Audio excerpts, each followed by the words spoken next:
What's up, B Squad? It is your boy JB, and we are here today, you guys, with part two of the Married at First Sight Chicago reunion. So it is over and done, you guys, and I'm honestly happy. Whatever episode they got coming up after this, I won't be watching. I won't be reviewing. This is the final episode of this season for me. But if you guys did watch the reunion part two, let me know what you guys thought about it. Down in the comment section below, you guys, subscribe to the channel, turn on your post notifications, you guys. And with that out of the way, without further ado, you guys, let's go ahead and get into Married at First Sight, shall we? All right, you guys. So, like I said earlier, but before we get into it, let me know what you guys thought about part two of the reunion. Did you guys get anything from it? I did get something from it, and it's from one person in particular. And we'll talk about that person as we get to that person because honestly, when I was watching the reunion today, when I watched it, I kind of cringed at a scene that I saw. And like I said, we'll discuss it as we get into it. So, part two of the reunion, it opened up where we ended part one. You guys remember part one ended with David and Michelle on the couches and they were talking, right? Honestly, at this point, I'm over it. We've kind of beat this in the ground about Madison, David, Michelle, and Alan. We've done talked about this ad nauseum, and I'm kind of over it at this point. I was like, okay, can we move on to another segment? Because let's just be real with it. David and Madison are not going to tell the truth about, you know, when they started, messing around with each other. They're not going to tell the truth about none of that stuff. They just going to continuously lie. And if we can accept that, then I think we'll be fine to move forward. Because again, like I said, I just don't feel like we're anything of truthful from those two. Because it came up more than once in this episode, and I was like, oh my god, why do we keep talking about this? Like I was kind of confused and kind of irritated that we kept talking about it. So, where are we? So, like I said, Kevin asked, were Madison and David talking when were they together doing that text message? Obviously, so he sent her that text message. He could have crafted it better than what he did, but David doesn't peg me for somebody that is just exceptionally smart. Not to be shady or anything like that. I'm not saying that the man is a dummy, but yeah, it is what it is, right? So then he said that they did. So uh, David did say that him and Madison, that they did go out to the bar. They watched. I think they watched the game. Her family and friends were there. So Kevin asked him, did things get flirtatious with those two? I think we know that things got flirtatious with Madison and with David, but whatever. So then Kevin asked, when was their first kiss? So David says their first kiss was at the warehouse. Do I believe that their first kiss was at the warehouse? No, I don't. I honestly don't believe that's when they first kissed, right? So Kevin feels that the text message gave Michelle fuel for not liking David. And I agree with that. I honestly believe that with Michelle, like I've said numerous times before about Michelle, one, her ego was bruised that David cheated on her and had the audacity to do it, right? Number two, I also do agree that this fueled her, like, oh, okay, so he's doing this. I do believe that as well. So then Michelle is just talking about how she felt like David was just inauthentic. Okay, I'll give you that too. David was inauthentic, but Kevin is not wrong. I do think that gave you, fuel. to, further not like the man. But it is what it is. I want you guys to just tell me what you think and what you feel, right? So after that, he said that David is talking about how he wants to be married to Madison and how he wants to give her everything that she wants. I was like, okay, tuning out because I really here's the thing when it comes to David and Madison, I don't care about them. I honestly don't wish them well. If it lasts, it lasts. If it doesn't, it doesn't. For me personally, I just don't care. I just don't care because, and the reason why I don't care is because of the way that they got together, right? If they had got like I said plenty of time before, had they got to get, had they waited to the end of after decision day, right? Say, okay, hey, I like you, you like me. Let's see what we can be. Then that would be one thing, and I could be like, okay, cool, right? We also found out that Michelle is not dating anybody serious, so cool. Moving on. Next up, we got Carla and Juan. It really wasn't much to discuss with Carla and Juan because Carla and Juan they saw the process through, right? So we see as so Kevin asked them when it comes down to it, what attracted them to each other. He asked, so Juan says Carla's eyes, right? And Carla says, him being goal driven and how passionate he is about his family, where he's from and all that kind of stuff. So that is what attracted her to him, right? So then they talk about the fact that things didn't go deeper with him and Carla. So Juan says that he wanted to dig deeper, but he didn't want it to be strictly physical. He didn't want things to be strictly physical with her. And I agree with that. I don't have a problem with that. Not wanting things to be strictly physical, right? And so Carla, he said his issue with Carla was basically her lifestyle. And I was like, wow. So everything, because when you really think about it, that's really what he couldn't get past. And I still find that kind of interesting and odd. And that the thing that came between them, because they, on paper, I can see why the experts matched them. But because of her lifestyle, because I think that I mean, here's the thing, you don't have to incorporate everything that she does. There could be things that she does just for herself, but whatever, right? They talked about that intimacy coach that they went to go see, right? And Juan just said that that just wasn't his style. Understandably so, right? You tried it, you didn't like it. With Juan, when you really sit back and think about it, everything with him, it just has to do with lifestyle and it's very superficial. It's very superficial if you think about it. But you guys can tell me what you think, right?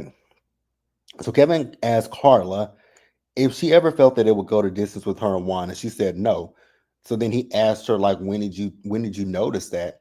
And she said the honeymoon.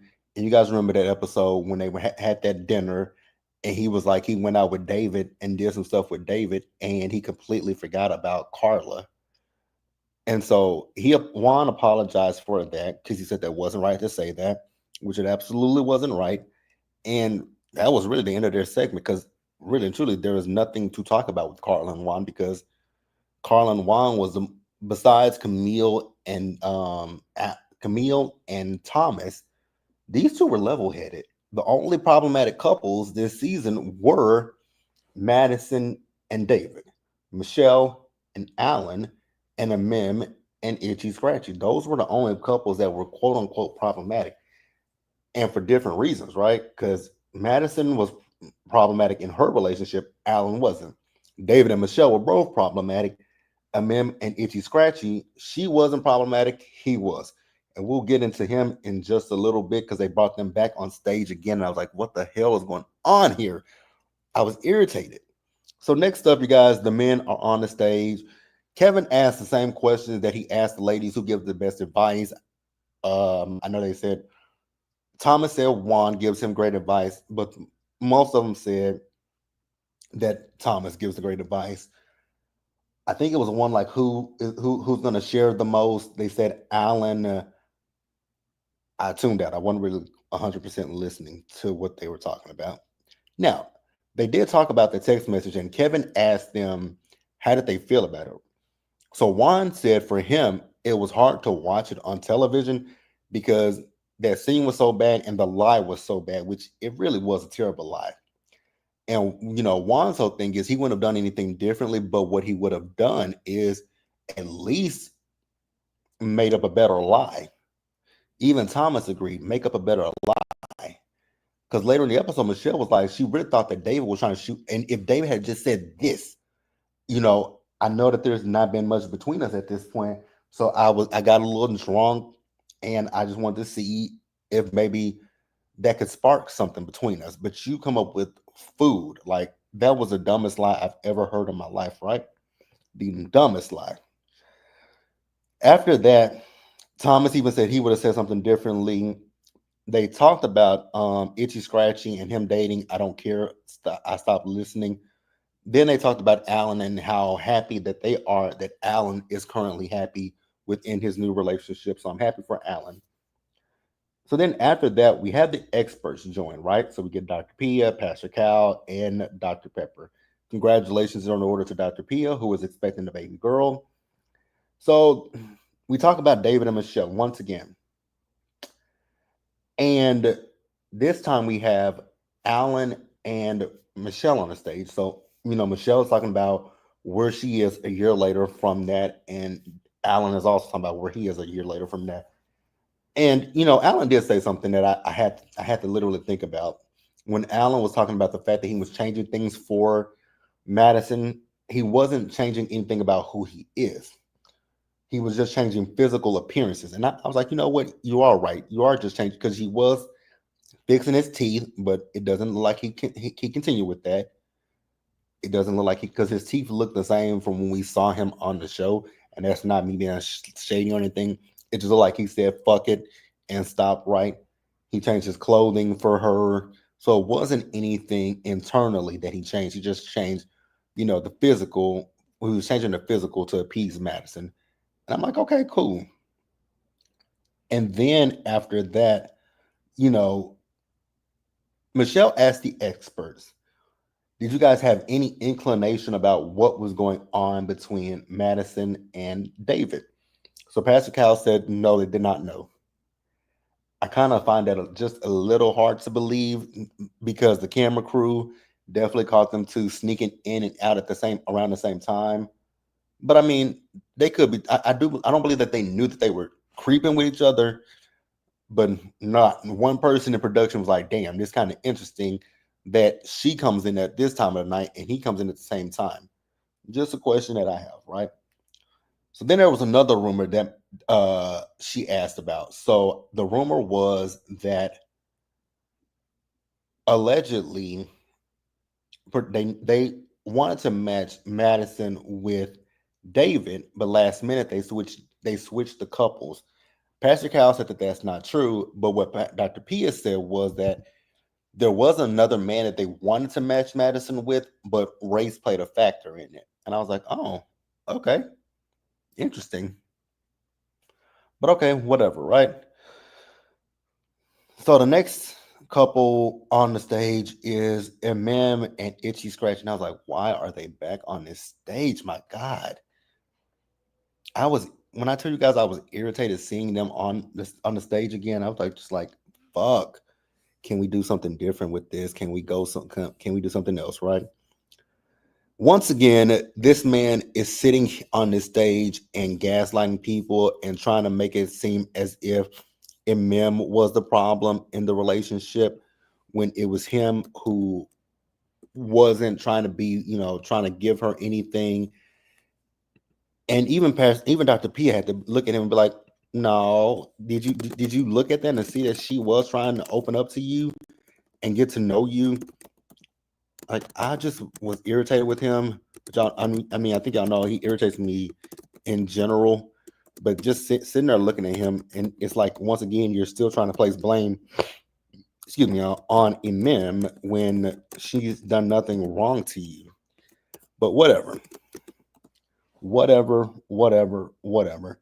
A mem did say that she felt robbed of the process because of who she was paired up with.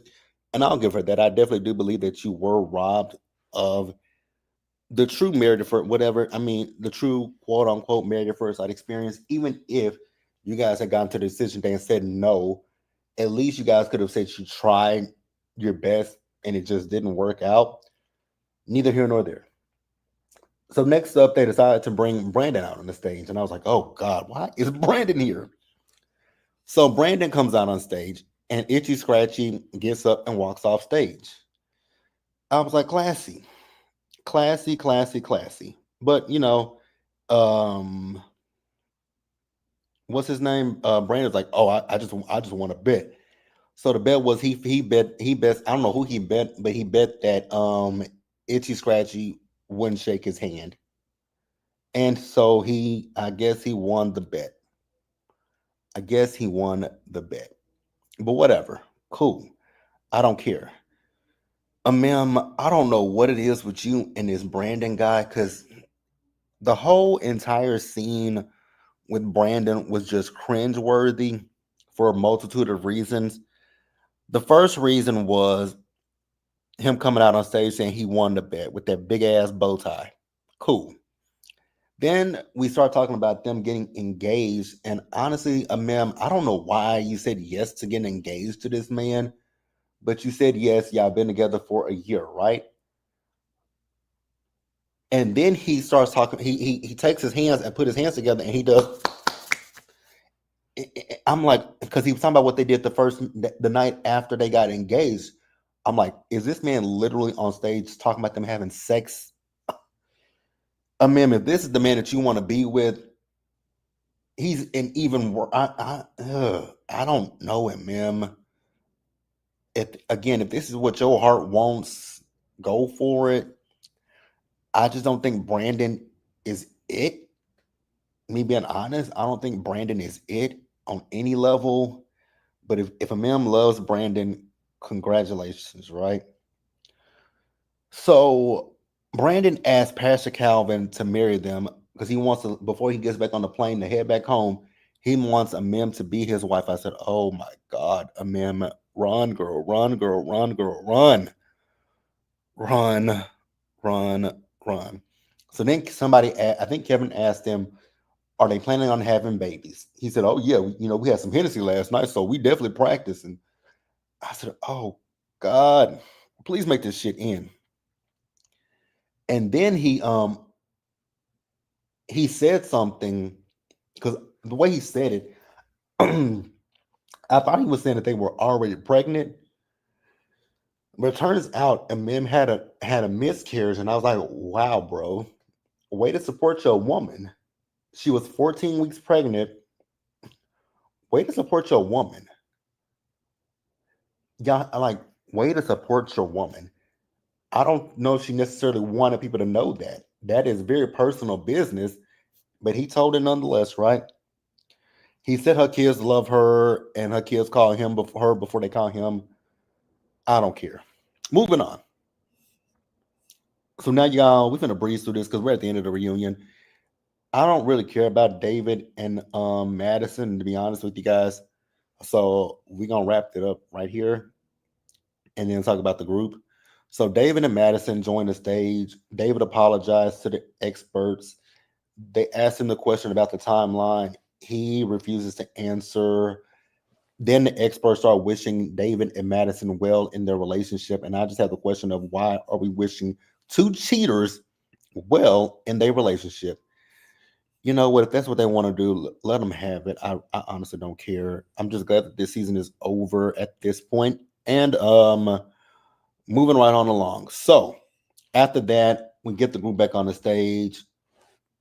They could have ended the reunion at this point because I stopped listening. I damn sure wasn't listening to Madison and David, and them wishing the group wishing them well as well. I'm like, okay, you know what? Moving on. We done. That is it, you guys, for season 18 of Married at First Sight. If there is anything that I left out of this review that you guys would love to discuss, feel free to leave it in the comment section below, you guys, because that is all I got. They could have condensed this into, they also could have condensed this into one part. because part two gave nothing. Part two honestly gave not a damn thing, but here we are nonetheless. So I know that the next season is Austin, and I know that Married at First Sight for season 19 through 21 is moving to Peacock. I'm gonna see what Austin is given. If it gives me something, I mean, I'm gonna be back for Married at First Sight because this season it did real good for me. So I'm not gonna drop Married at First Sight just yet. But yeah, you guys, that's it for this season of Married at First Sight. Like I said, I'm not watching next week's episode. I'm not watching it. I'm not talking about it. And that is where we end season 18 of Married at First Sight. I don't care where they are now. Moving on to the next season, season 19 on Peacock. I don't know when we're getting it, but hey, we'll get it at some point. But that's all I got, you guys. Be sure to like the video, subscribe to the channel, turn on your post notifications, and share the video. And until next time, stay safe, take care of yourselves, wash your hands, be blessed, and I'll see you guys in the next video. Bye, guys.